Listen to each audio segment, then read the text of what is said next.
Hello दोस्तों, मैं फिर आ गया। क्या मुझे पहचाना नहीं? अरे मैं आपका दोस्त राहुल। हमने पिछली वीडियोस में साथ में बहुत कुछ सीखा है। चलिए मैं आपको याद दिलाता हूँ। हमने अब तक जाना था कि गोलीय दर्पण क्या होते हैं, उसके द्वारा प्रतिबिंब कैसे बनाया जाता है, रेखा चित्र भी बनाकर देखे और प्रतिबिंब के साइज और प्रकृति पर भी चर्चा की। सी, एफ, पी जैसे पॉइंट को अंकित किया। आर और एफ जैसी दूरी पर भी बात की। ये दूरी, ये साइज, क्या इन सब मूल्यों से गणित का फॉर्मूला बना सकते हैं? हाँ, इन अलग अलग दूरियों के बीच एक संबंध देखा गया है जिसे दर्पण सूत्र या इंग्लिश में मिरर फॉर्मूला भी कहते हैं। गणित के नियम के अनुसार फॉर्मूला जानने से पहले उसकी चिन्ह परिपाटी को समझना उचित होगा। नई कार्तीय चिन्ह परिपाटी, जिसे इंग्लिश में न्यू कार्टेशियन साइन कन्वेंशन कहते हैं, के अनुसार 5 नियमों को जानना आवश्यक है। नंबर 1, कार्तीय सिस्टम के O पर दर्पण के P को रखा जाए। नंबर 2, बिंब यानी वस्तु हमेशा दर्पण के बाईं ओर ही रखा जाएगा। मतलब बिंब से आता प्रकाश दर्पण पर हमेशा बाईं ओर से ही पड़ेगा।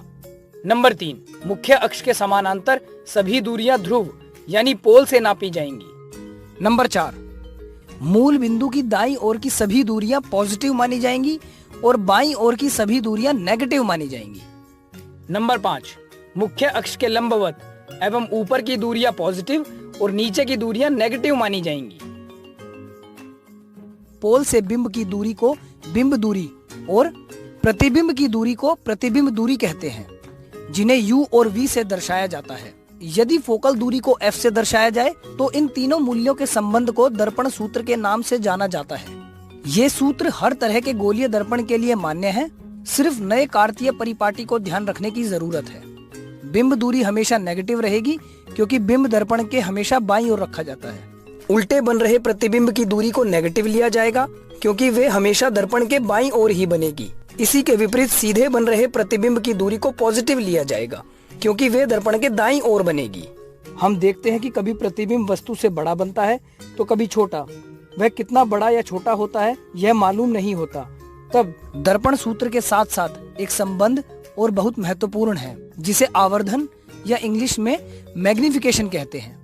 आवर्धन प्रतिबिंब की ऊंचाई एवं बिंब की ऊंचाई का अनुपात है जो हमें बताता है कि बिंब के संदर्भ में प्रतिबिंब कितने गुना बड़ा या छोटा है।